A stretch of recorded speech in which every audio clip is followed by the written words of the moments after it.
Here we are with CAL FIRE, and we're talking about AB 38 defensible space. And I would love for you to share with it, what is this and why do we have it? So Assembly Bill 38 established that as of July 1st of 2021, California Civil Code Section 1102.19 requires a seller of real property located in a high or very high fire hazard severity zone to provide the buyer with documentation stating that the property is in compliance with defensible space. So the first thing you're going to want to do is go to CAL FIRE's website, and that will lead you to get an inspection and put it into the system. That way we will generate a ticket, and that will tell the homeowner the information that they need to put in for us inspectors, so we know where the home is located, who to contact, and then that'll transfer into the next phase of the inspection. So if a homeowner does that, what's the lead time from when they go to CAL FIRE, input their information? How long typically till CAL FIRE is able to get an inspector like yourself out there? Ideally 7 to 10 days. Okay. And then the inspection's done and a report comes back, right? And how long for that to come back? The report should be done, if the homeowner is there or an agent is on site, it can be done immediately. Oh. If not, then we can email it out, PDF form, within a timely fashion.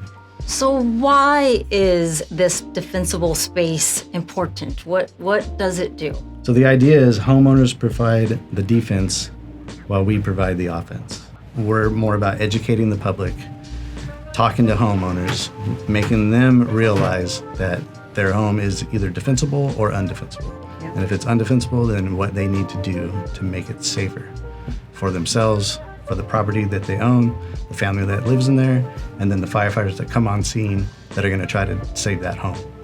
That would mean to clean out your gutters, get the pine needles off your roof lines, trim your trees back. If you have a propane tank, we want 10 feet clearance around the propane tank and then another 10 feet vegetation clearance. We want 100 feet defensible space from front to back and side to side of that entire space of the property, or to the property line, whichever is first. What are some roadblocks, or what is the biggest issue you're running into or recurring problem when homeowners come out, or when you come out, to do these inspections?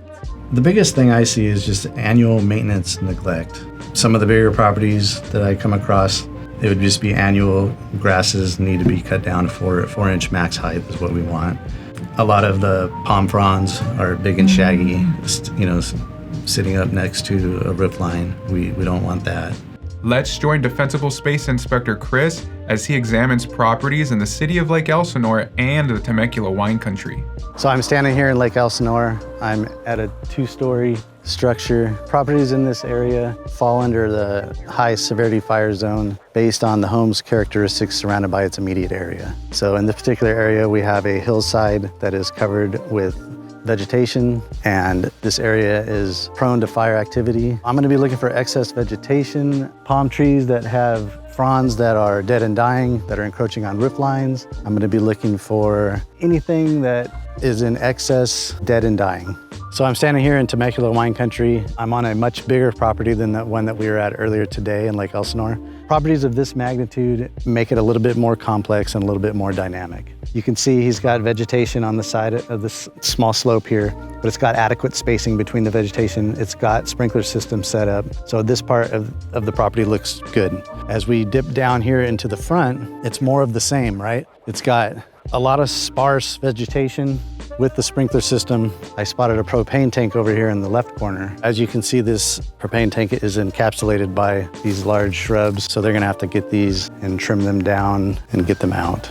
Now we're standing here in the backyard, and as you can see, this particular slope on the backside of this gentleman's property is well maintained. It's got the sprinkler system set up, but the real concern is going to be the dead dying vegetation behind it. That is why we're out here doing what we're doing, to focus on how to prevent fires coming from a situation on that little slope that can spark embers up and impede on this particular property that we're inspecting.